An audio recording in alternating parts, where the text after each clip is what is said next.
truth is, in Nigeria, it's an offense to contract in dollars while in Nigeria. Oh, really? Yeah, it's just our country. We don't. So how come all these music That's artists what I'm saying. That's what I'm saying. We don't take our law serious. MusicBizTalks with GVEEH. All right, ladies and gentlemen, boys and girls, music creatives, rappers, singers, dancers, instrumentalists, entertainers, you're welcome to another episode of the Music Biz Talks with GVEEH. And on this episode, we have a renowned entertainment lawyer, all the way from the city of Abuja, the capital of Nigeria. Ladies and gentlemen, I present to you Mr. Olajengbesi Samuel. I hope I got your name correct. You did actually. You did great. Yeah. Hello, everyone. My name is Olajengbesi Samuel. I prefer being called OS. Oh, OS. Yeah, just short and direct. But I hope we have a good one today. Yeah. We will. Okay, let's just get down into the business of the day. Okay, ladies and gentlemen, today we are going to be speaking about entertainment law, music law, copyright, revenues, and all of that. So stay tuned. So let's get straight into the business of the day. So, Mr. OS. That's better. So, Mr. OS, tell us, who is an entertainment lawyer and what's the difference between an entertainment lawyer and a music lawyer? Okay. Music is a sub of entertainment. Okay. We talk about entertainment. We have movie, the music, writing, arts. They're all under entertainment. So music is just like a branch of entertainment. True. And basically, there's nothing like a music lawyer per se. We Okay. have an entertainment lawyer because just what I said is music is just a branch of the full entertainment. So any lawyer who practices in the corporate space, either corporate law, copyrights, corporate law in generally can be a music lawyer. Okay. So now, why we call some people music lawyer is because some just focus solely on music business, like music artists, and that's just how they do. But it's not like we have a branch of law that is music. That's law. music. Yes, that's just how it is. Because I hear that term a lot, like music lawyer. Music lawyer Yeah, is it's just sometimes. the way they focus their intention on music generally, not like their music lawyer. Being a lawyer, you can be anything you want to be. Okay, so what now makes a person an entertainment lawyer? Because is there like a course where you study that is like entertainment law? Okay, so I don't know if you saw this video. There was a time ago that I think there's this pastor that was asking a lady in his church, you say you're studying law, what degree do you have in law? Yeah. Dr. Paul and Exactly, yeah. So we call it bachelor in laws. Now the word laws mean during your time in school you have go through study of different aspects of law. We have medical law, public law, private law. Music business is under private law though. So there are torts, there are criminal law, then we have intellectual property law. You study different spaces of law. So when you graduate, you can choose to focus on public law or private law. So lawyers that focus on the private law, they are the ones that basically generally practice in the entertainment industry because entertainment industry is also part of corporate law. It's is a sub part of intellectual property. Intellectual property is a part of private law in corporate spaces. So if you are into corporate law, you can practice in the any sector in the private in the corporate space, and that is where the entertainment intellectual property falls in, and that's when the entertainment law falls in. It's kind of everything is intertwined together. Okay. So, ladies and gentlemen, Mr. OS is also a music manager, an artist manager, and A&R also. So he's like well versed in the industry. Okay, so what are the three things an artist, the music artist, has to look out for when seeking for an entertainment lawyer? Okay, just the way I said it. Yeah, okay, let's put it like that, entertainment lawyer. I think the three most important things you need to look for when you're meeting an entertainment lawyer is first, the enthusiasm. Okay. You see, just the way I said, anybody can be an entertainment lawyer. Any lawyer can be an entertainment lawyer. You don't necessarily have to go to school and say that I want to study to be an entertainment lawyer per se. Any lawyer. But then there are some lawyer that has this passion for the industry, for music. Okay, me, when I was growing up, I was hoping I was going to be an artist. Okay, I saw that coming. I saw Yeah. that So I was coming. hoping I was going to be an artist, but then Okay. God's man proposed, God disposes. Mm. But then, since I was young, I've been into the music. Our firstborn was in music before he turned to a clergy. Our secondborn is still in the music. He's a gospel artist. Are you representing him though? Yeah, he's my number one client.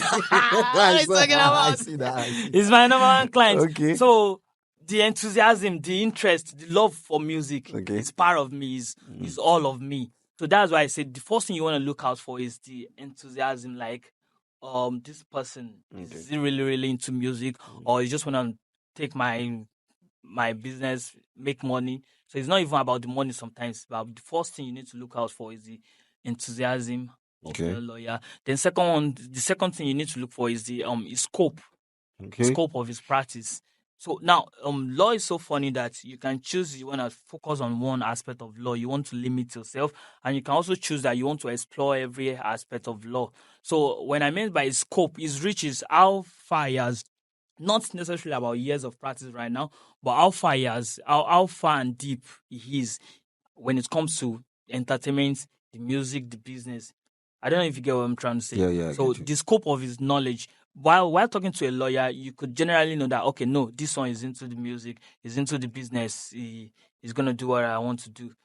I don't know if you get what I'm trying to But say. what if all you know and care about is your music, and then you don't really know much about the scope, and then you just feel like, let me just get this lawyer, and then while you're speaking to him, you just act or pretend like you really understand what he's saying, but then at the end of the day, you're like, I just want a lawyer Ah, because he's probably giving me lower rates great, for yeah. for the others or stuff. I don't know. Okay, I get. The thing is, it's always, why should I say? It's always evidential. Okay, let me. If you are speaking with a litigation lawyer now that focuses more on litigation, going to court, the way they process their conversation, you will definitely know that no, I don't. How should I put it? I'm looking for a better way to put it as an artist for you to discover the scope of an lawyer. Okay, let's say you want to sign a deal. Okay. You want to sign a. Let's say you want to sign a label deal, and now the contract is before you. You want the lawyer to help you to review it. You put it to him. Now, when a lawyer is reviewing a contract, the first few things I need to check up is the number of years that the contract is going to take, Okay. because you don't want to unnecessarily tie down your artist. Then the next thing you need to look at the remuneration process, the strategy, the percentage of remuneration. You need to look into it. Then there are some clauses that are well in the in the in the bus- in the contract.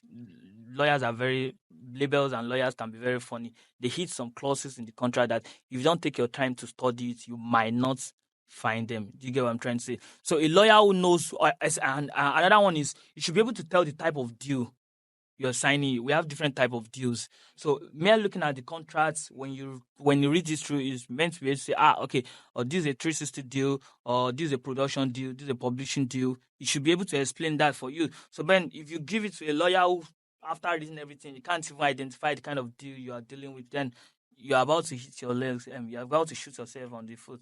I don't know True. if you get what I'm trying to Yeah, say. I get So you. it's always evidential. You will know. You will definitely know. So I was going to ask, when you spoke about hidden clauses, why do labels always do this? Why are there always hidden clauses in these deals? Okay. First of all, we need to know that every man is for himself. Down is past, it's 100. And now everyone in this industry, irrespective of which actor you are in the industry, you are hard because you want to make money. Passion is there, love is there, talent is there. Mm. But the end goal is you want to make money. True. If not, you can just make your music, It's sleep, and but Yeah. then you want to make money. If you're not making money, a you're not business. fulfilled. It's business. Yeah. Although so many people don't even focus on the business part of it, that's when they find themselves in not fulfilled at the end of the day. Do you get what I'm trying to say? So everybody is trying to look out for himself. And as a label, I don't blame the labels sometimes. You know, labels invest so much into an artist to get an artist out. Of the likes of the Maven, the Chocolate City, and YBNL. I think those are the three top labels we have in Nigeria right now.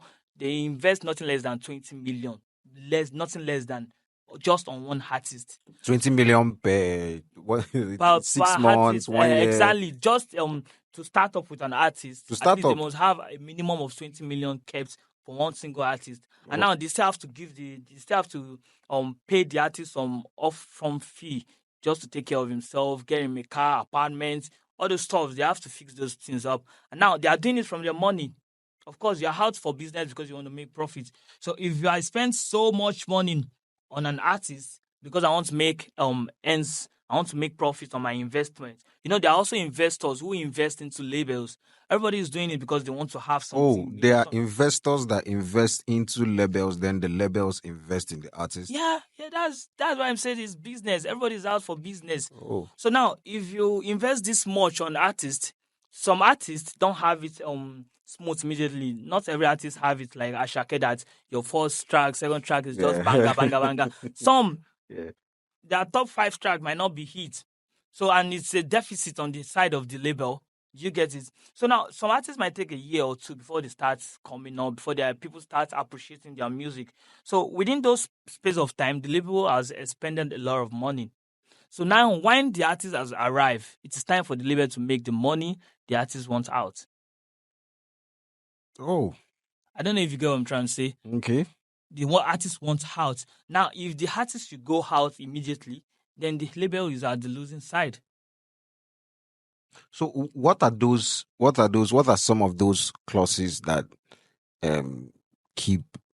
What are some of those hidden clauses? Let's start from Okay, there first. or sometimes they might specify a number of projects you have to do Okay. to create.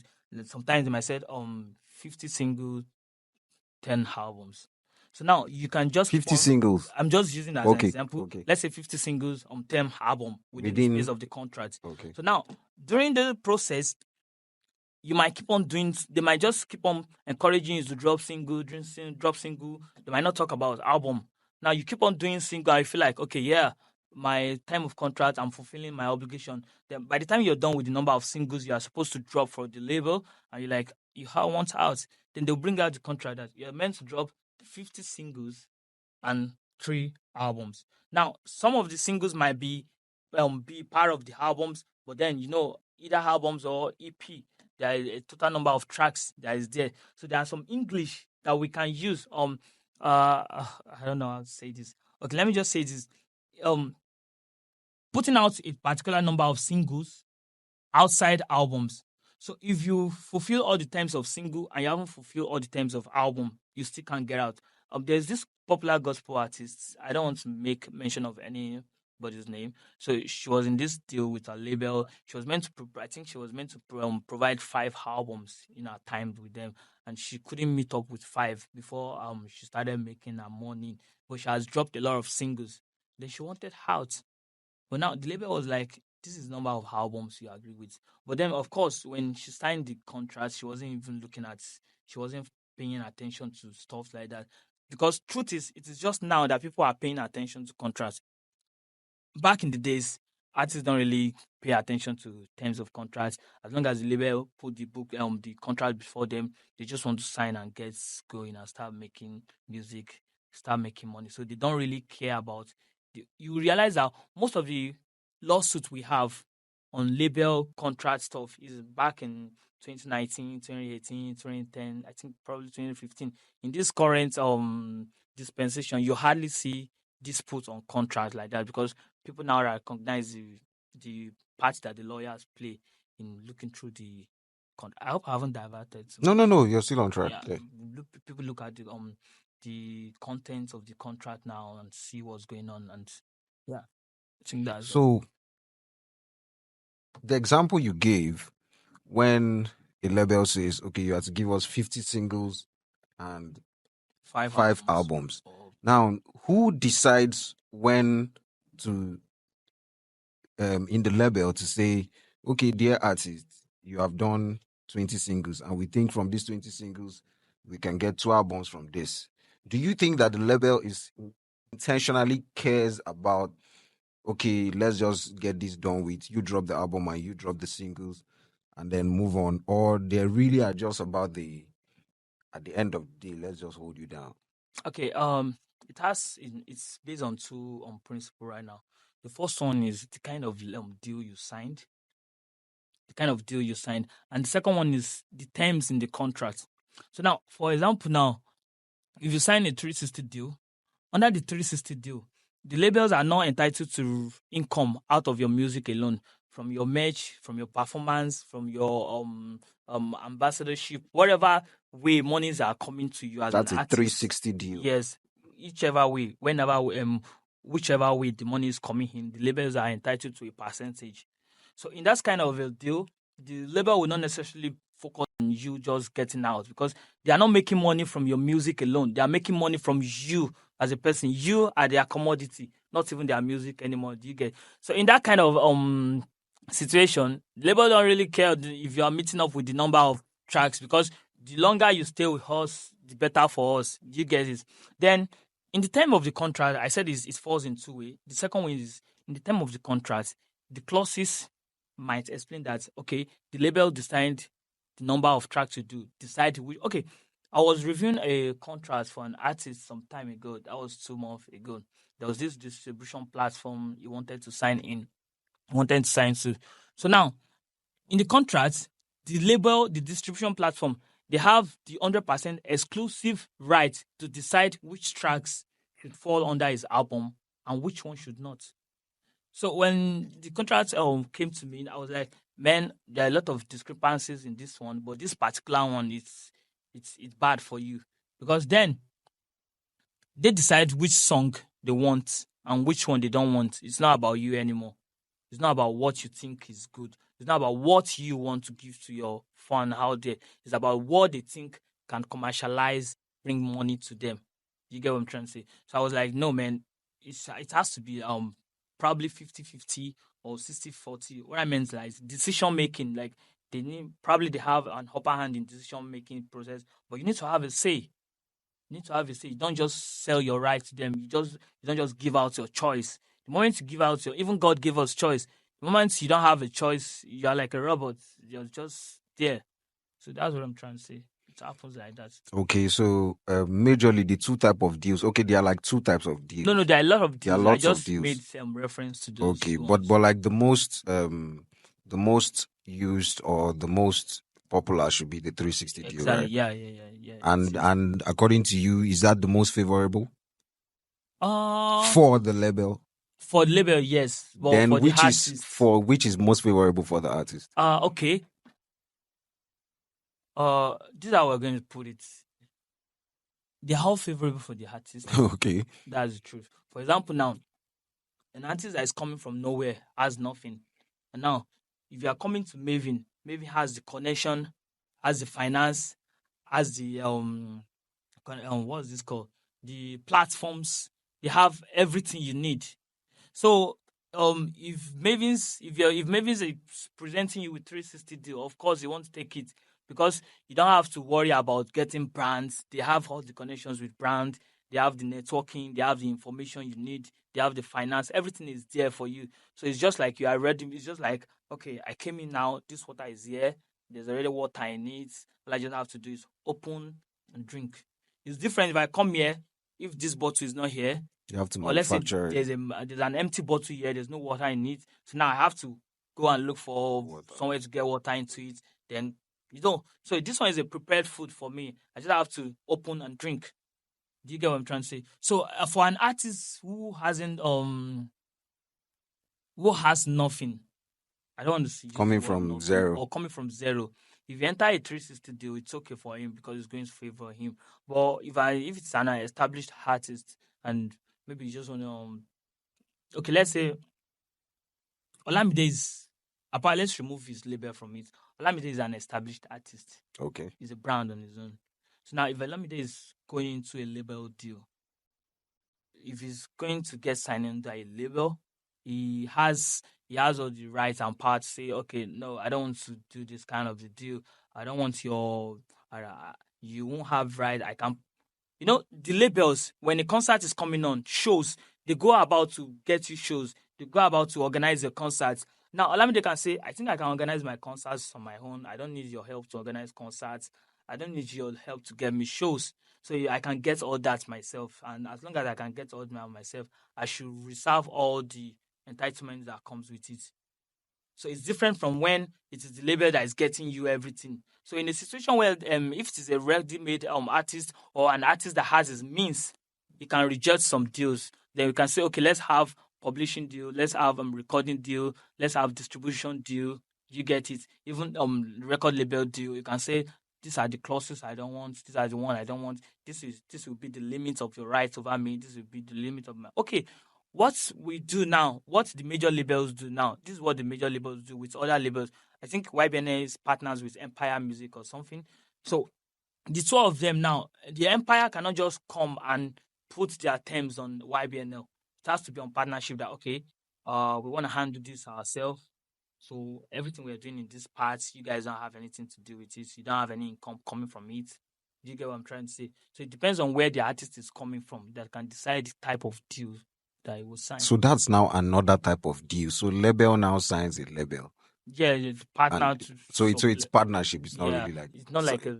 It can be signing. It depending on the standard the label is. I don't know if you get what I'm trying to Yeah. say. Depends on the standard, the level, the how the label works. So if, for example, now a Nigeria label will not sign under another Nigeria label, but they can partner with a label outside International. Nigeria, international, Sony Music and the likes to sign under them. So yeah, that's fine. That's how it is. At the end of the day, everybody's just trying to make money, find a bigger space for themselves. Yeah.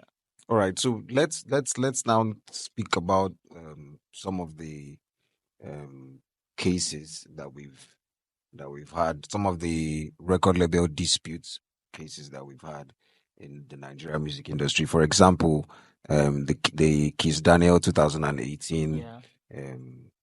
case with his record label. What kind of case was that got to the point of making the music artist to change his name from Kiss to Keys? Okay.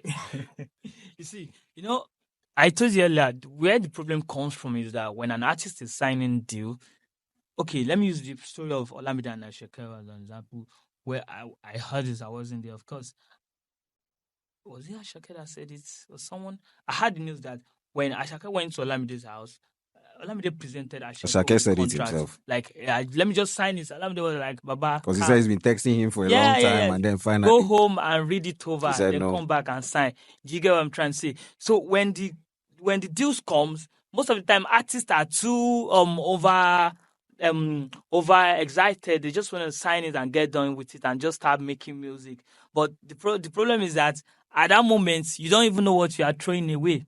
So if I don't know the kind of deal is signed, of course. So if during the process of signing the deal, if the deal covers that everything that has to do with you, your name, the label who's on your name. Once you sign that, I don't know the term of the deal, so I can't comment on it. But it has to do with the terms, the clauses in the deal that possibly Kiss Daniel did not identify or recognize or never saw. I told you there are some hidden clauses in contracts that you wouldn't even know. It might take a lawyer time to study it in order to even fish it out. So in a situation like that, there are possibility, I don't know. So I don't speak on things that I don't know for sure. So there's probability that there's a clauses in it that makes even the name Kiss Daniel belonging to his label by the time he signed that he never knew. Even if you were the one that coined the name before you were signed. It doesn't matter. You can sell it off, you can sign it off to them. I don't know if you get what I'm trying to say. Yeah, You can okay. just sign it off. You might not, you might do it subconsciously or unknowingly that, oh man, I just sold my birthright like that guy in the Bible. You might not even know, but then you've done it. By the end of the day, I think he wasn't found guilty by the court. So why do you think he won that case? Because he successfully changed his name from Kiss to Keys. What I'm trying to say, you see, deals, cases, and courts, there are three different places. Okay. So now, when it comes to courts, the first thing courts wants to look at is justice, making justice serve. Then the second thing that the courts will not allow any contract that would prejudice another person or that would defraud based on illegality. Let me use the word illegality. The court will never allow any contract based on illegality to hold. So now, if he wins the case, it has to do with how well his lawyers take on the case and the kind of evidence they had to present before the court. But because if it is at his own stupidity or his own how should I call this, his own negligence, the Okay. court will have nothing to do with it. But just where I said it, I wasn't abreast with the fact of the case, or with the, I didn't read the judgments, so it wouldn't be nice for me to give more comments than the general commentary I'm giving right now. Yeah, yeah, I Yeah. get. Um, okay. So the next one that we are going to be speaking about is producer artist agreement. Okay. So apart from the record label artist agreement, I think there's another agreement that always goes between the producer and the artist. Just before we get into that, so it's seeming like the most important person in your team as a music artist is your lawyer. I would, speaking from the legal feed, I would say the lawyer. Okay. Well, I might be a little bit biased, yeah. You're also a music manager, so at Yeah, least you should be able okay. to. That's right. I wouldn't say the most important part of the team is also a lawyer, but I feel like as an artist starting up, it should be your manager. Okay. Yeah, because for a struggling artist or an independent artist or someone that just coming up, but you might not necessarily need a lawyer per se. Not that you don't, but not necessarily need one, but you will need one. Okay. So the lawyer should not be one of the should not be in your top four priorities. I'm not speaking from a legal point of view now. I'm speaking from an artist point of view. So a lawyer should not be in your top, let me say top two or top three priorities right now. Now, when lawyer comes in is when you start having interactions with a third party. Coming to artist and producer the question you asked now. Now, when you start interacting with a third party that has to do with serious commitment and throwing your right, finance, then the lawyer can come in. But if you're just starting out, what you should be looking at is for a manager that believes in you totally and can go into the ditch with you at that moment, because most lawyers won't go into the ditch with you. That's the Mm. truth. They won't. But your manager should be able to do that for you.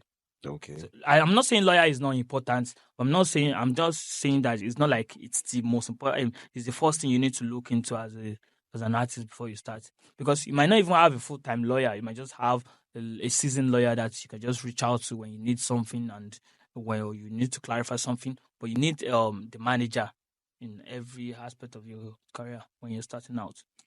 Okay, so now back to the initial question of the Yeah. producer artist agreement. So what should the producer artist agreement look like? Let's say if you don't have a lawyer and then you're about to make music with a producer, um so are you supposed to, obviously you're supposed to speak about the contract before you start making the song.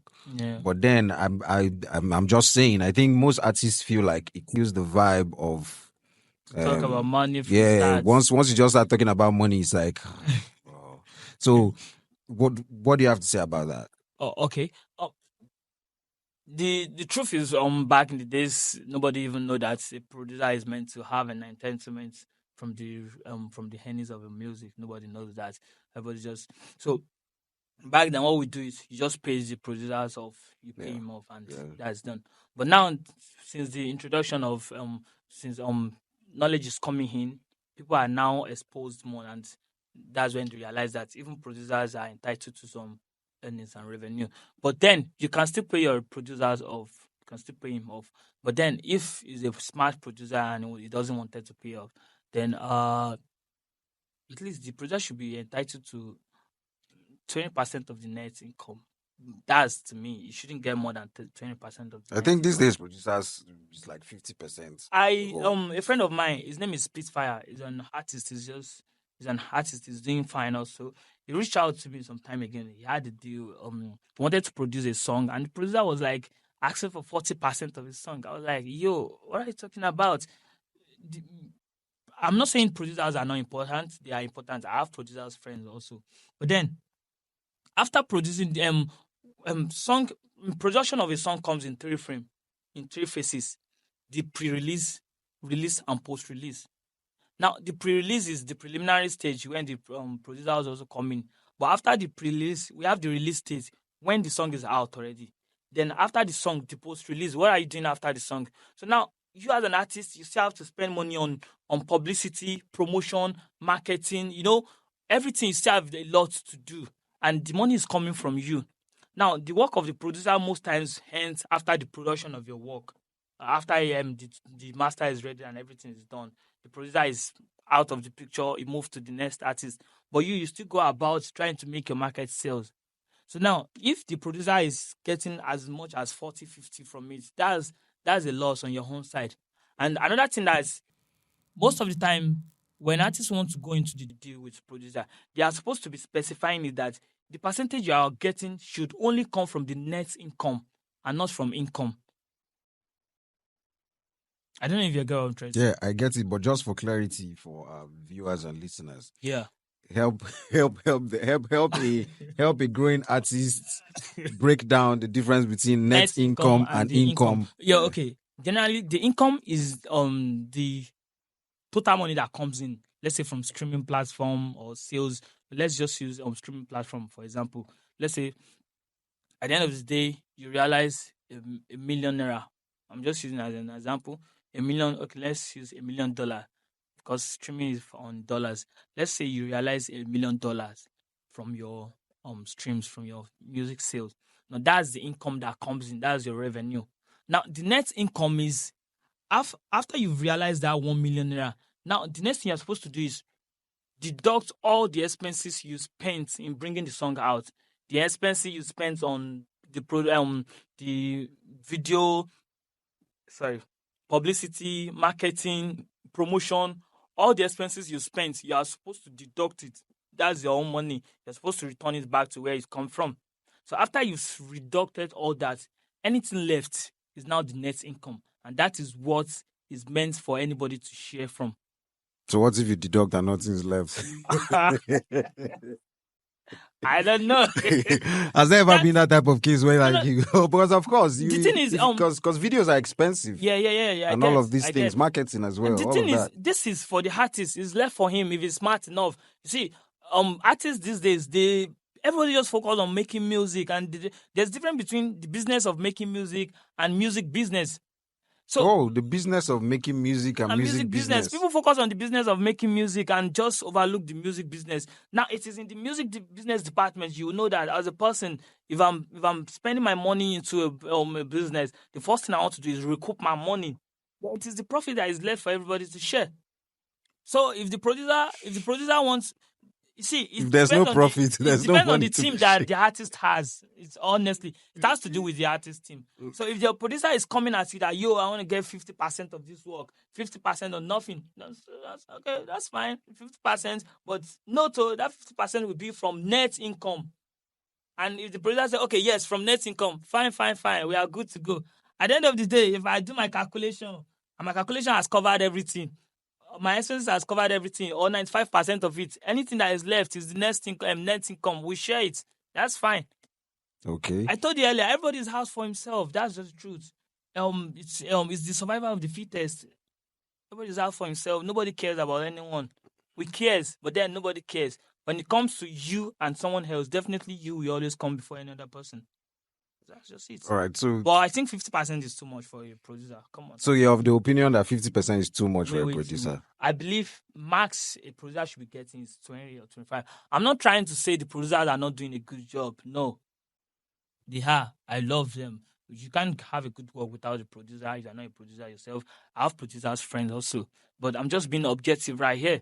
I'm more closer to the artist than the producer. And of course, I have to seek the interest of my artist. That's the truth. So what if you have a producer that reaches out to you and needs you to represent him or her? Okay, and then the producer now has a deal that says 20%. Do you think that you will be comfortable enough to go now? Okay, I see what you're doing. The truth is, let's be sincere to ourselves, yeah? Okay. As a lawyer, the interest of your client comes first. That's true. So that means when you said 50% is too much for a producer, you are speaking from you representing your artist. If I'm in the producer's pocket, if I'm in the producer side of the business, of course, if the artist is offering him 20%, I'll tell him 20% is a fair deal. But if you want more, we can bargain for more.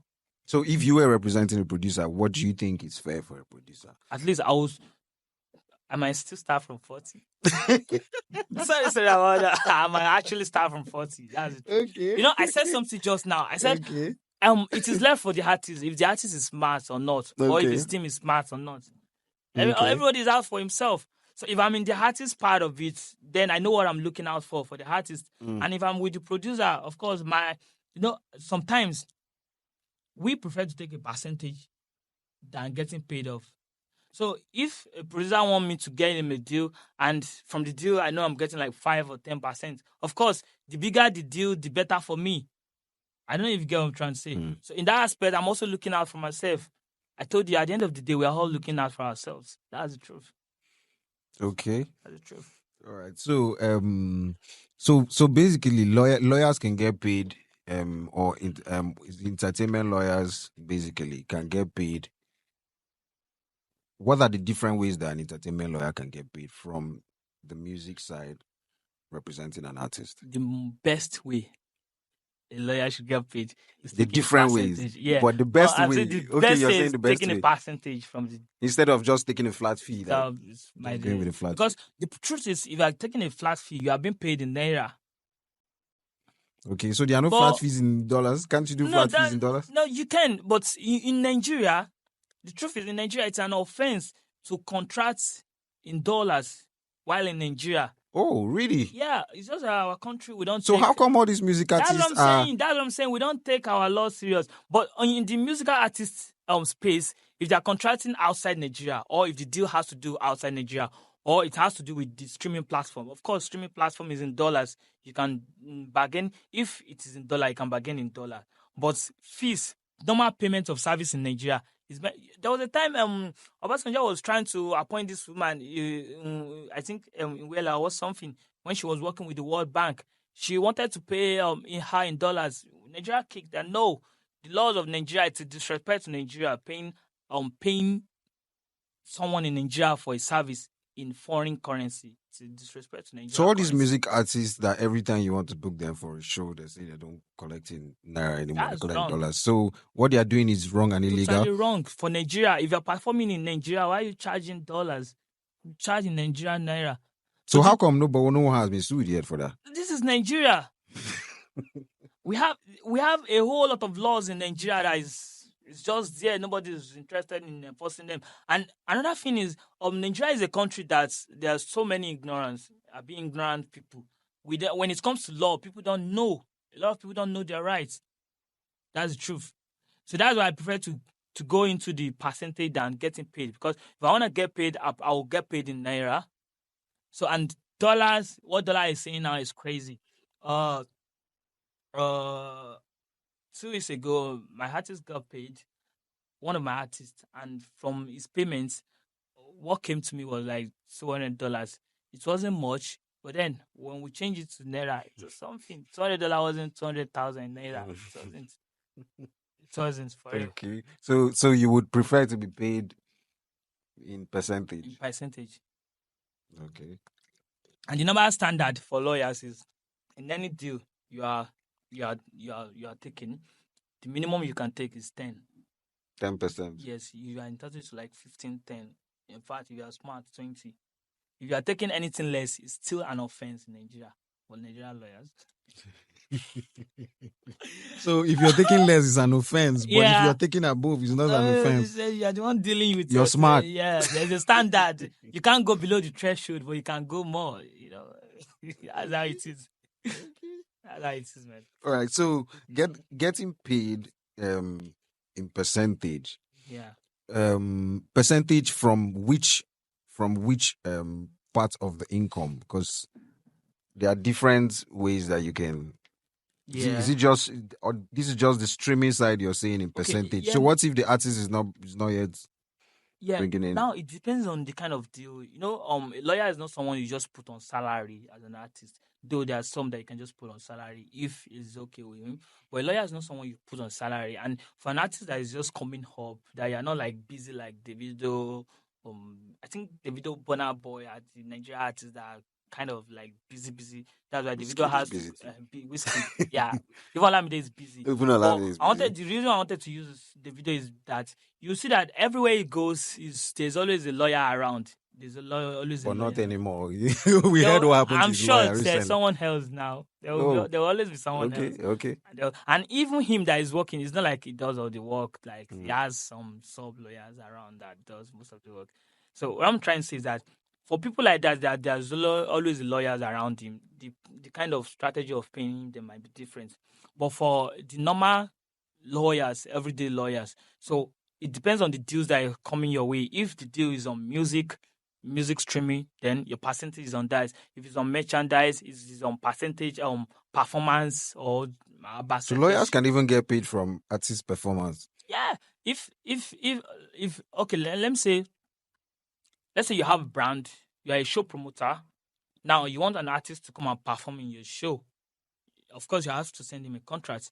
As long as the lawyer is reviewing that contract, yeah, He's he's getting a entitled to his percentage from that. percentage. Yeah, that's it. So that means this is not just percentage from the stream. So you guys get paid from percentage from As here, long as any percentage deal from you there. get involved in, you are entitled to be paid for it.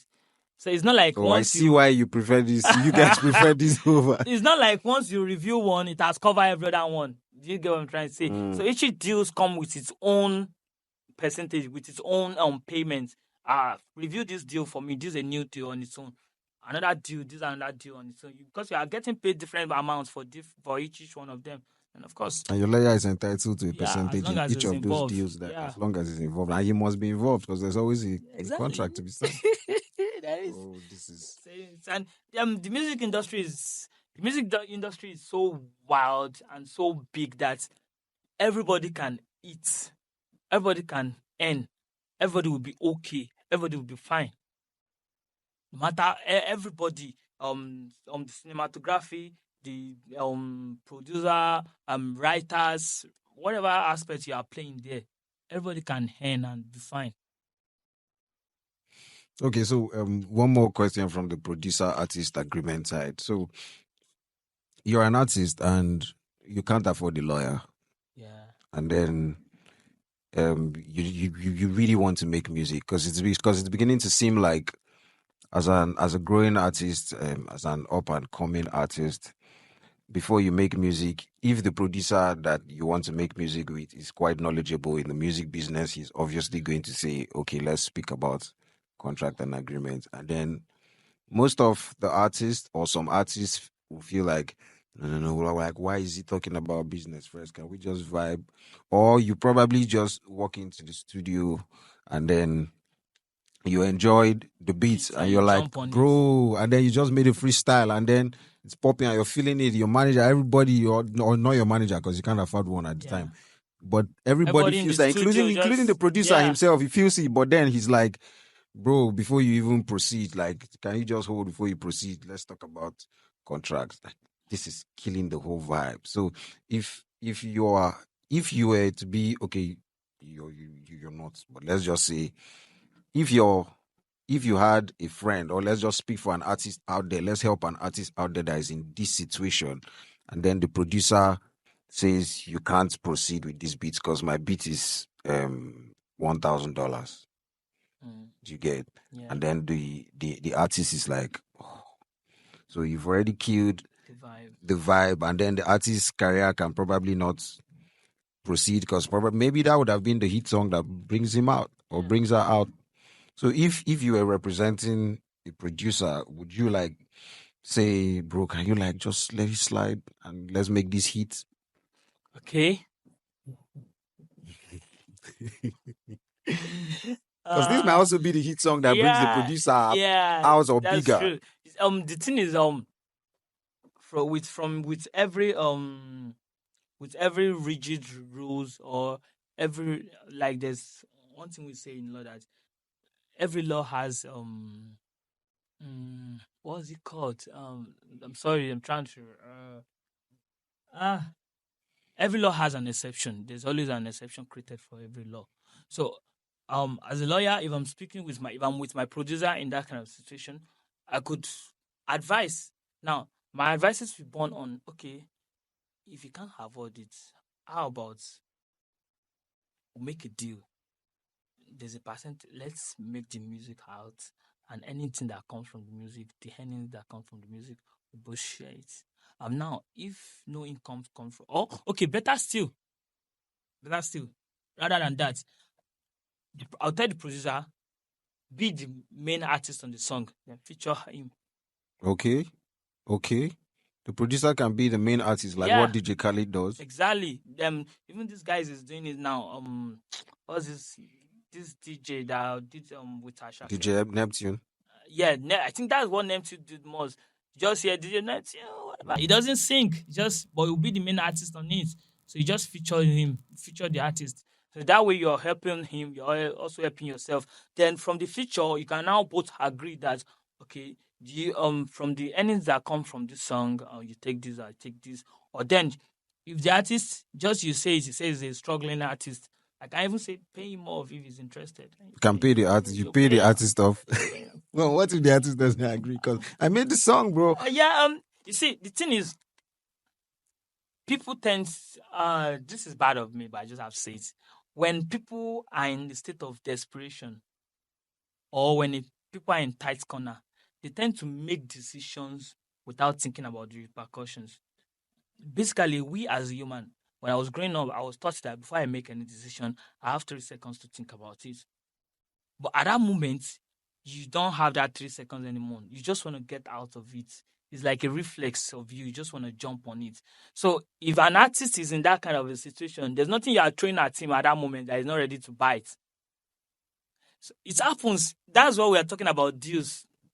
Artists just want to get sponsor, get label, get deals that they don't even care about what's going on the deal. They just want to get in. So it is later when your brain is now processing, you are in your lucid state. What did I do? But then the deed has been done. You just have to move on and accept. That's it. So there are a lot of alternatives we could use to handle the situation depending on the state and, of course, God forgive me, but we can take advantage of that. Oh shit! Oh jeez! Oh jeez! Okay. Everybody's looking out for himself. That's the truth, man. Okay. Okay. All right. So let's proceed into, let's talk about copyrights. Okay. Let's talk about copyrights. So, what is copyright? Let's just start from the basic. In the simplest state, copyright is just like the rights given to the creator of an authentic owner of a work of art, the creator of a particular work of art, music, movies, cinematography, even writing. So it's just the rights which belongs to the owner, the original creator. That's the simplest I could give. Copyright. Okay. That's a copyright. So if a musician makes a song, that's automatically the song belongs to him.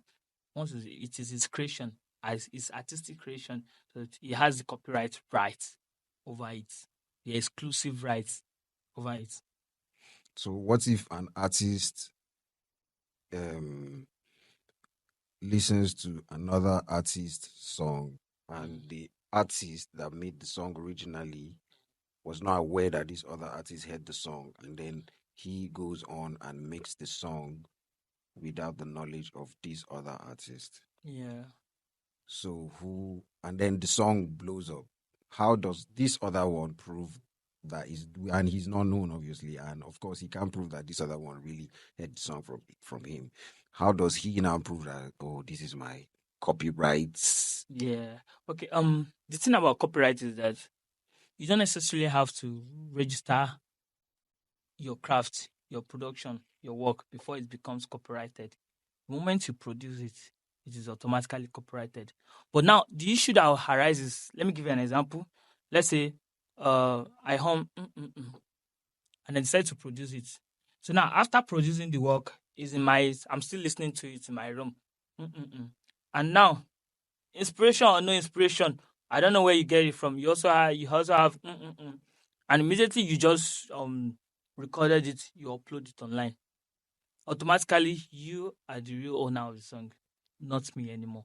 So now, when issues of copyright comes in, what the court is looking at is the evidence to show that you have this out, you have this idea, or you produce, you bet. It's not even about having the idea. Idea, anybody can have an idea, but you have betted the idea before him. So the question is, who brought it out first? So that means in the case of Two-Face and Blackface, Two-Face. The What? story is kind of complicated, because they are all guys. Okay. See, 2 months ago, I have an artist. He's in UK. His name is Mitchell Hex. So when he was in school, him and a couple of his colleagues, they were just freestyling in the room. Student life, they have their system, they have their sound card in the room. They were just freestyling on the song, and they were feeling the vibe of the song, and they decided to, okay, let's produce the song. So now one of his friend in the room has a friend outside school. So after they produced the song, he just sent it to his friend to help them master the production. So he mastered the production. We are the guys me and you, we are guys. I don't know the third party. We are just freestyling. We are having good time like students, and we produce the work. So when we produced the work, we were feeling the song. Then we decided to upload it online. They uploaded it online. The song started doing well. The song was doing massively well. Then out from nowhere, the guy in town had the song. I was like, I mastered this song now. I have an entitlement over this song. I need my share of this work. Then he called. That there was no deal, there was no contract, nobody has intention of creating any binding relationship between them. It's just like a freestyle that led to that. So he reached out to Mitchell. He was like, "Guy, this song I'm listening to it." He reached out that this song I'm listening to it. I contributed to this work. Now you guys should acknowledge me and send me my percentage. My artist was like, "What the hell are you? I don't know you." They started having issue with that. Then, before we know it, the guy reported the song on stores, and the stores was brought down, including all the revenue. Everything was just brought down. He distributed his music with Amuse. All these Amuse guys, they are crazy. Once they drop your song, they drop it with all your income. They just remove everything. So when So, they sorry to cut you short, yeah, but where does that? Let's just digress a little bit. it's So, where does that income goes to? That now that they have brought it their down, pocket. Amuse. Yeah. Wow, that's I mean, I am amused to hear Amis, that. Amis is crazy, man. Amis is crazy. They brought Okay. it out. And the problem is that when you register their platform, it's part of the terms there that any issue with your song is gone, all the earnings is gone. But of course, they didn't read, people Nigeria don't read, we don't read all these requirements, Policy or agreement. we just sign up. So the song was reported and the song was brought down. Now, where am I going through where am I going to with this? I didn't mean the matter goes to court. This didn't go to court. The song was just reported online. Assuming the matter goes to court. Now, the copyright owner of the work is my friend because he was one that brought it out. It does not matter if he contributed or he knew about it or they planned it. Legally, before the court, he is the owner. Before the law, he is the owner of the work, the person that brought the song out to everybody.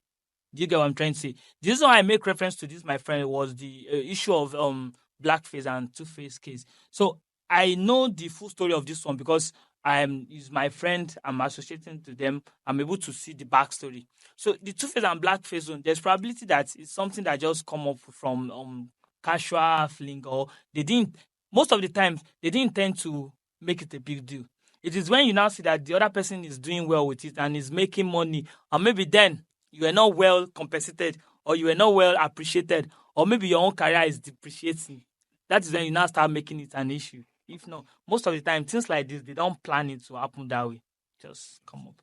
Okay, so how can a music artist ensure that his work is being protected by copyright? Just the way I said it, the moment you release a song, the song is automatically copyrighted. So these days, So if it is not being, sorry for cutting you short. Yeah. So if it is unreleased, that means it's not. Not. So if the song is unreleased before another person releases it, now you have So now who first released song and exactly. copyright song? So you now have to prove that. You have to look for evidence that show that he actually stole it from you. I don't know if you get that. If you release a work, so I released this bottle of water, I kept it here. So you also release your own couple of bottle of water, but you share it within the estate. Now you are the owner of this bottled water. The company is yours. Although I have released mine before you, but it's left here in my room. So if I want to sue you that you copied me, I need to bring in evidence that show where you probably saw me doing it and you copied it, or something that linked that can show that truly you copied it from me. If I don't have such evidence, then I have no case. I have no rights. So the distribution platform has made things so easy now that once you distributed your music digitally on digital stores, your music is automatically copyrighted for you. You don't need any serious works to do. You see, on Facebook, there are some works that you can't use on Facebook to say it, because it is copyrighted. Even on TikTok, if you are a creator on TikTok, there are some songs you can't use. Songs that are not in free commercial, any song that is in commercial use, commercially distributed to TikTok, you can't use it. The reason being that you are a creator, so you are expected that you are stealing the person's copyright. But then in Nigeria, you can also register your copyright. We have you can go to the Nigeria copyright portal and fill the form, register your creative works. So either Okay, of so there's like a process that you can actually like you can go through register. and Yeah, register yeah. copyright. Nigeria has the copyright portal that you logged into. In something you can do manually yourself. You see, register a creative work. Then we have collection societies. So like Coson and the likes. If you can, if you release a song, if you register your song with them, they also help you to protect your work and fight for you if copyright issue arises. Okay, so in a situation where somehow for some reason maybe the distribution platform like Amuse, like the one you said, Yeah, did not get it right, yeah. and then you feel like, okay, I need to fight for this. Like, why would they take down my income and all of that? Is there a way you can sue such distribution platforms? Okay, now the number one problem is that when you are signing up with those platforms, there are terms, there's a contract that is always available for you to read. People don't read it because it is time consuming. So under the terms of condition of the Amuse distributor, they have stipulated there's no digital distribution platform that does not have them the terms and condition. They will have they stipulated that any works, any forms of streaming farming, or if you distribute a work that is not yours, all the likes and the punishment that goes with it, how they take action against you. And another thing is that they don't just automatically bring down your work. They will send you a mail that, okay, so things happening. Come and explain yourself. Bring evidence that show that, okay, truly this work is yours. Mm. I think, yeah, I think they sent him the email, but he wasn't taking it serious. Like, yo, what are you guys saying? This is my work. Do you get it? Yeah. Because they were going to drop the details of the person that reported the work, so person with his email and stuff. So they can actually, so you can settle with the person outrightly. When you settle, you mail them back and you show them evidence of settlement. Or if you have total 100% ownership of the work, you can upload your evidence, send them your evidence to show that you are the real owner of the work. But once the time frame they give you elapsed and you didn't do all that, once the song is brought down, is you sign to it, you agree to it, you click on mark, so you have nothing to do again. There's no. Okay, no problem. Let's move on to royalties and streams. Let's move on to royalties. So, what are royalties, and what are the different types of royalties that music artists should be aware of? Royalties is just basically the earnings that come to an artist from his work. Now, not necessarily music. Royalty expand to streaming, to merch sales, to concert performance, even from the use of this synchronizing of a song, maybe on games, in Sync movie, licensing. everything. If you sync license your song, all the any forms of income that comes to the artist is a form of royalty to him. Okay. Yeah, it is expanded. It's not limited to any aspect. It depends on how big the artist is. The bigger you are, the more chances to get royalty from different angles. People like Davido's now, Puma, music platform shows and stuff like that. Okay. Now,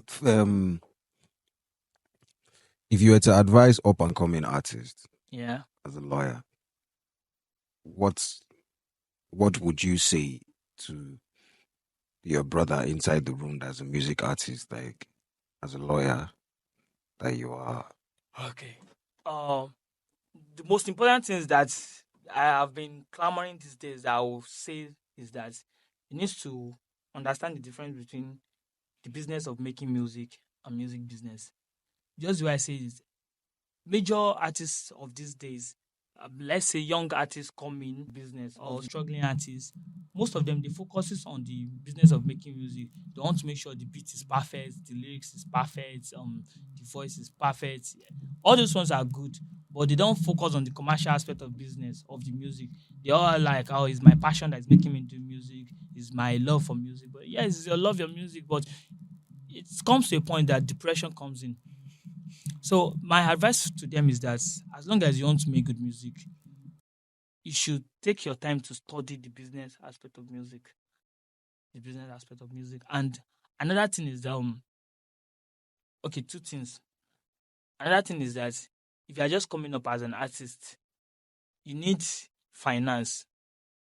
You need finance. The music business is a money business. If you don't have money, ah, you can make it to luck shine on some people.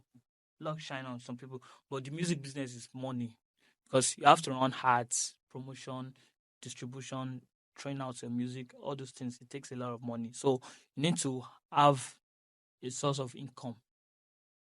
So those are the two important things I would give to an artist if you're just coming up. That take your time to study the music business, and make sure you have a flowing source of income. Okay, like a side hustle. Do you Yeah, do something by the side? exactly. But these days, I think most of the advice you see on the internet is focus, make content so that in the next 6 months, 1 year, when you focus, Yeah, your the problem career will is like you don't make blossom. content 24 hours now. You don't make okay But you have to content. make content, edit it. You have to go Yeah, to I get that, location. but then you need a job. It's crazy. So you will not advise any up and coming artist to do music full time. If he has a stable stream of income, if you have someone that believes so much in him that is ready to be sponsoring him with his money, yeah, he can. He can. But then the music industry is a money industry. We have to always remember that if you don't have money, the industry will choke you. Especially if you are following social media, the industry will choke you. So it's very, very important that at least you understand the music business, then you have a stream of income. You can't just do it without those two. Even Times was working before she got signed with Maven. She was working at I think Terms a or firm. No, even Thames. Rasta. Thames was working. Thames was working. We saw different videos of Ashake doing dancing, backup dancing and stuff. So you need to have somewhere that you are getting the money. You can't even go to studio and tell them I have talents, I have bars, so I want to record based on that. You still need money. True. I said there's pre-production, the release process, and post-release process, and all those things is all about money. So my most important advice for any artist is no matter how good you think you are, you need a stream of income, and you need to focus on music business, not just making music alone. The business is even more important than the music.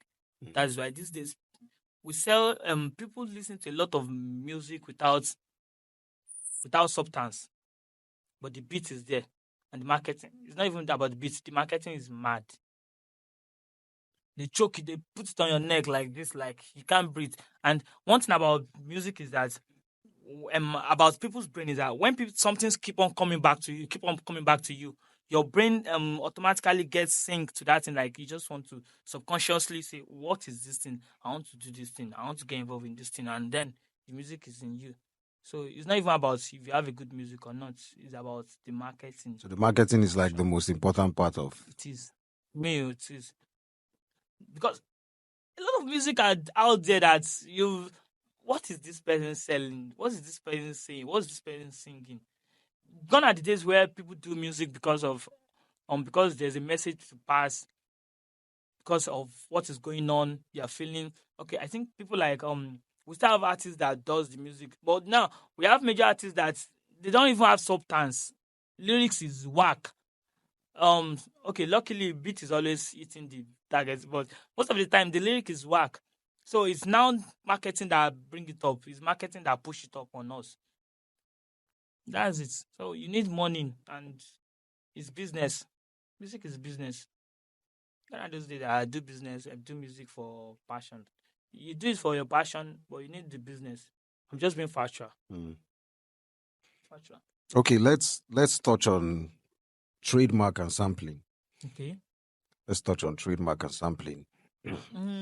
Basically, in music industry, trademark doesn't necessarily have much to do. Does an artist need to trademark their stage name, all of that? That's what I'm saying. Okay, the thing if you're protected under copyright, your stage name is automatically protected also. But because trademark has to do with signs, designs, logos, stuffs like that. So okay, Maven now might trademark their Maven logo, and so trademark is not like mostly a necessary aspect of the music. It's not necessary. It's not like an important part like that, like copyright. You get because trademark just has to do with science. Um, the design on this thing, you want to protect your design, your logo, your brand, and stuff like that. But then sampling of music, basically, sampling is more or less like a copyright infringement. Now, the only time it is not a copyright infringement is when you take permission from the song owner. So sampling is just another is a nice way of stealing music, nice way of saying you stole someone's music. But the truth is, if we are being sincere with ourselves, in the current world, there's nothing new again. There's no ounce of originality. Everybody's stealing, but it's only anyone that got caught. You get what I'm trying to say? So sampling of music will keep on going on. It's a new trend now that we just even this new song that Fizz did, Ijo Fuji or something. It's Adewale Ayuba's song now. But the good part is as long as you take permission from the song owner, then everything's fine. So if the song owner is late and he wasn't signed, there's no record label, there's no family member probably as well that you can reach out to. But then you just stumble on the music and then he inspired you to make another one, and then you have to sample that Okay. song. Who do you have to? How do you go about? Okay. The thing is about copyright is that if a work is copyrighted, for example, music, if a music is copyrighted, that copyright is meant to last for 50 years. Protection extends to 50 years. Oh, Yeah. that's like standard. It's like Yeah, 50 years. 50 years. So after 50 years, any artist can just all the artists It can is in start the jumping on. public domain. Oh, So so what now happens after 50 years so you can protect your work? we can reapply. You can reapply Okay. to protect it. But a work that has no form of protection. So any work that is said to be in public domain, that means it's open for everybody to use. So in the situation you are talking about now, there's no law there's nothing to do about that kind of work. Nobody is there to enforce it. Because if you want to enforce rights, you need to show that you have something called local standing. You have the right to enforce that right. So if you are enforcing something that you don't even have a right on, you just be a some person. You're just interloping around. You don't have a right because you are fighting for someone's right, and they will be like, "How is the person to you? What's your relationship with the person?" Do you get what I'm trying to say? Yeah, that's just that. That's why it is important for everybody now that anything you are doing, get your work protected. That's why you don't even have to register your song going to, as long as you distribute your music digitally, your music is automatically protected. Or you release the work for the public to hear and it has already been associated to you, then it is yours. You are automatically protected. Okay. Thank you very much, Mr. OS. So Yeah. now what's a typical day in the life of Mr. OS as a lawyer, as a manager, as an artist manager? Okay. Okay. I stay in Abuja. My brother stay in Lagos here, so I had to be in Lagos here because he has some projects he's working on, and I wanted to meet his team. Okay, so basically, when I meet his team, we are trying to create a scenario. We are trying to be strict with the work that every production that comes out, every production that comes out, nobody, I meant nobody is allowed to use it for any commercial purpose Mm. outside him alone. So now it works in this way that we don't just throw his contract to his team to sign. We have to sit down and discuss the term and let them understand why we are doing this right now. You get what I'm trying to say? So we don't just throw his contract. We want to explain to them is this kind of a good gospel artist. So on a normal day, it's work. I told you, the lawyers, entertainment lawyer is not like you focus on music alone. Work on the normal day. I don't really practice law that much. I'm not even practicing law just yet.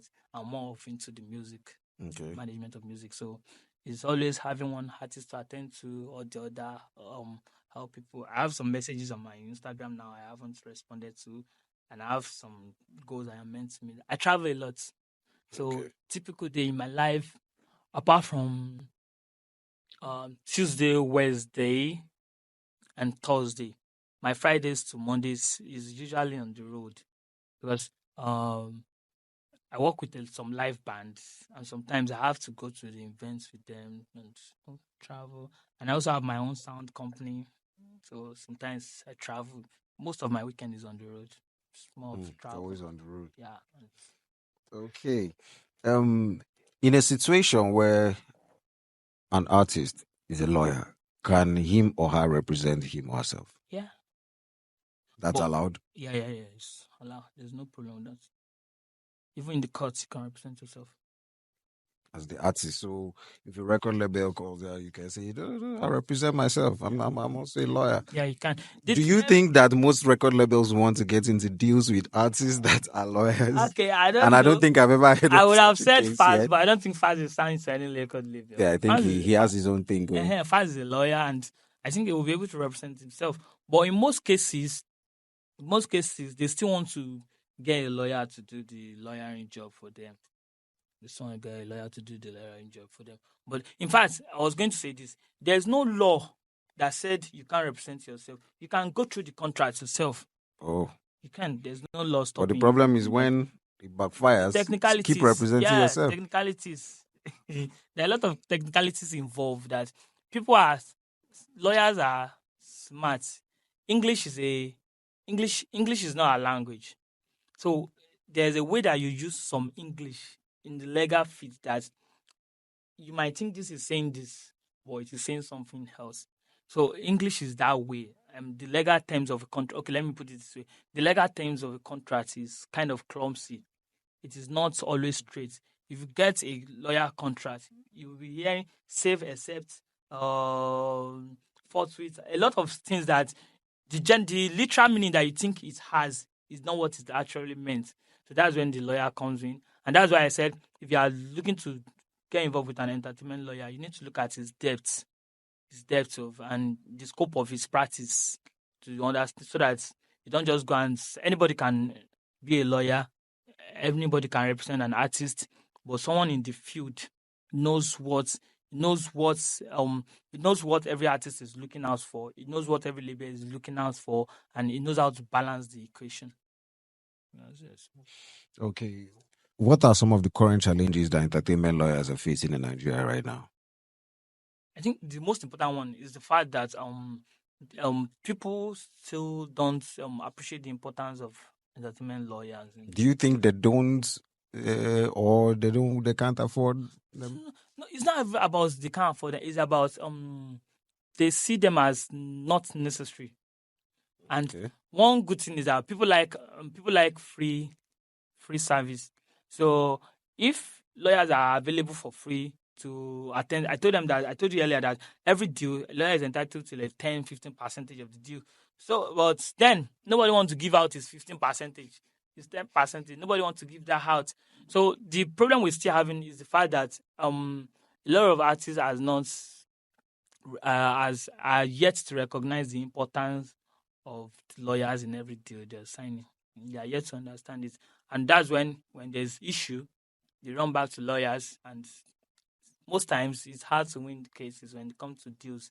That's why you see that most copyright deals, labels cases is always settled outside courts because you can't. It's hard to win because you signed it with your hands. It's an obligation. You have to fulfill it. Labels want to recoup their income. They want to make money. And now it's so bad that once artist starts out, if he makes two jams and he's a banger and he thinks he's making money, he thinks he's big enough to be on his own. He wants to leave immediately.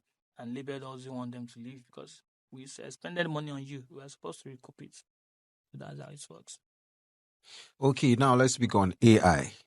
Okay. AI and music. Yeah. Because now AI can make anybody's voice and make music.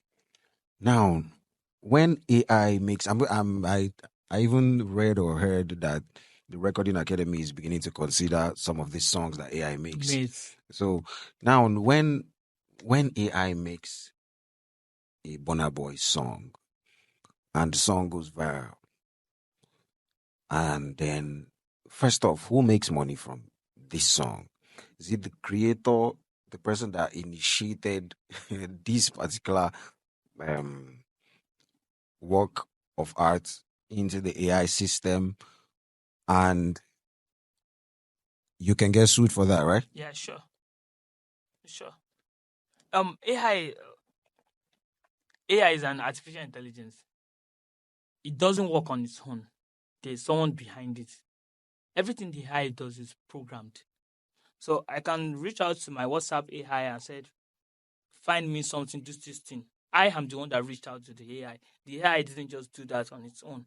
So if the issue arises, definitely it's the person that used the AI. AI is just a tool we're using. So it is the controller of the tool that will get sued. And the good news is I think Nigeria are trying to come up with laws that regulates AI in Nigeria currently. We don't have the laws yet. So if those kind of law comes in, there will be to extent of what you can use with the AI, and I wouldn't see why you would use Burna Boy song without taking his permission. People like Burna Boy are big fish. You try it, they will deal with you. They have the resources. So it's all about the law. The law is trying to create there's always a boundary. There's always a boundary to all these things, even though we don't have a stable law in Nigeria right now on that. But anybody that is behind the user, AI is just a tool. The user of that tool will be the one to be sued. Okay, the user of that tool is going to be the one is going to be sued. Yeah. The AI doesn't work on its own. Someone has to input command into it. And if him or her does not step forward to say, I'm the one that did this, because anybody can just make this and then put it out on the internet without their name and all of that behind it. Do you get? And then it just goes viral, proof, and then nobody knows who has this, and then they just, so who does the Burna Boy or who does the artist in question? So most songs, let's say for example, most songs, if a songs pop out on the internet, there's something we call metadata. So if you check the song metadata, you will always have access to the source of where the song is coming from. It's that you get the distribution platform or the names of the distributor. There's always a way to get to the bottom. There's no song that can come out without a root. So for example, so let me give like a precise instance.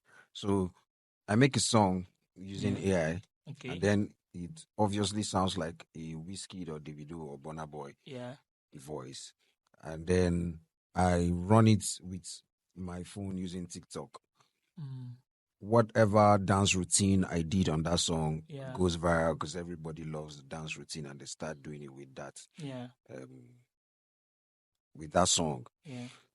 And there's no metadata behind the song because I just put it on TikTok. You can just do that on the dance and then it just goes, and TikTok cannot identify that this is who made this song or that. But then it just falls under this song, for example, water. So every time you make a song, it just Yeah, I just the get what. results just fall under water, and then Yeah, everybody's making their dance with challenge, and water. then it Yeah. goes to Instagram, it goes to Twitter, and then boom, boom, it goes viral. There's something about TikTok sound. Okay. If you check out a sound on TikTok, Mm. you want to use it. There's always the first person that used the sound. Okay. That's the original owner. So in a situation like that, the source, the first user First will person. always be identified. You can't So just do it. the label or the artist can now go to that Yes, first with the person. first person. So the first person that used a sound on TikTok, his account is always there. His informations are always there. It's not it doesn't come out of the moon. Yeah, I was trying to check one sound on TikTok. So whenever there's any sound that come on TikTok, Mm. the first video you see original on it, Okay. original upload. So Mhm. you will always get the source. And sounding like somebody is not an offense per se because you sound like someone. No, this is AI. Like Yeah, yeah, AI I makes know. the song No, I'm just exactly saying. You like said them. AI made you sound like a Wizkid. Mm. So now, though you might have made people think that it is Wizkid, but then your name and every of that of your information is there. So because you guys sound like alike, does not necessarily make you copy him in that aspect. Except if it is exactly his work that you used, like his lyrics, you copy his lyrics. But having the same voice is not. It's in other business. I don't know in music per se, but in other businesses, it might be false interpret false misrepresentation. But in music, I haven't heard of people suing each other because I sound alike or my voice sound like he's no, he's using my voice. No, it's not a issue. It's not an issue for now. Because AI can make the song sound exactly like a Burna Boy song. It Yeah, can use Burna Boy's voice. yeah, but then the name of the artist will be different, and the lyrics. So where issue will arise is if you now release the work naming yourself Burna Boy Okay. or using some of Burna Boy's or these lyrics here is let's say yeah yeah yeah yeah yeah yeah yeah. You release yeah yeah yeah yeah yeah yeah yeah Burna Boy, and now the name of artist on store is Burna Boy, or you still use Burna Boy's picture, then there's a problem there. So what if you do Burna BWOY? Burna Burna Uh, Boy. okay, and that's left to Burna Boy's team to just that's left to Burna Boy's team. The law is the law is so funny that if something is going wrong, the law does not automatically jump into it. Okay. So the law is just like uh minding my own business. The law only involves in what you involves in it. So if something like that is going on, is that if Burna Boy's team are seen it, they overlook it. Oh, well, he's just trying to make life. Let's leave him. Mm. You keep on enjoying yourself. But then if Burna Boy teams should take it up, then of course So the that's day where they the come problem for you, comes. Yeah, you you collect. you collect. Exactly, you collect. You collect. Okay, thank you very much, Mr. OS. For those that don't know what OS means, it is Mr. Olajengbesi Samuel. Thank you very much for making out time. He's a very, very busy man, and then he still made out time. Came all the way from Abuja for a couple of things, and then I reached out, and he did not hesitate. He pulled up, and I really appreciate. Thank you very much for your time and sharing your expertise. How do they say it in English with us? Thank you very much. I really appreciate. So, what are your last words before we wrap up this episode of Okay. Music Beast Talks with JV? Okay. Very, very importantly, what I'm going to say is that passion is not enough. Talent is never enough. Um, I'm good is not enough. I'm skillful is not enough. I know how to. I know all the beats. I can make the best beats. All these things are not enough. So if you want to make it in the industry, you need to understand the music business. You need to have a flow of income. Then networking and information. Mm. Networking and information. Those are very, very important. So whatever you have, the Bible passage of a person that was given a talent and he went to dug hole and keep it there. So having your talent, knowing how to do all these things are not enough. They are not enough. You need the information, you need the connection, you need to understand the business, and you need finance. Finance is very, very important. So wherever you are doing, wherever you are, don't say my talent is enough, or I'm skillful enough, I have enough work. No, no, no, no, no, no. You need to do more. You need to understand the business, and you need finance. That's my watchword for now. All right. So, ladies and gentlemen, dear creatives, dear entertainers, you've heard it all from the renowned entertainment lawyer, Mr. Olajengbesi Samuel, and his last words: you need to know the business and you need to have side hustle. You need to have side hustle. He said that over and over again.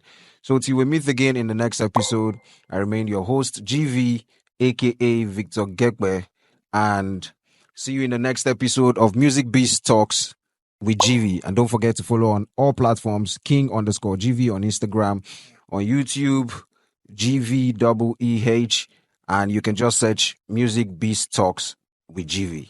Ladies and gentlemen, dear creatives, dear entertainers, like I said earlier, till we see again in the next episode.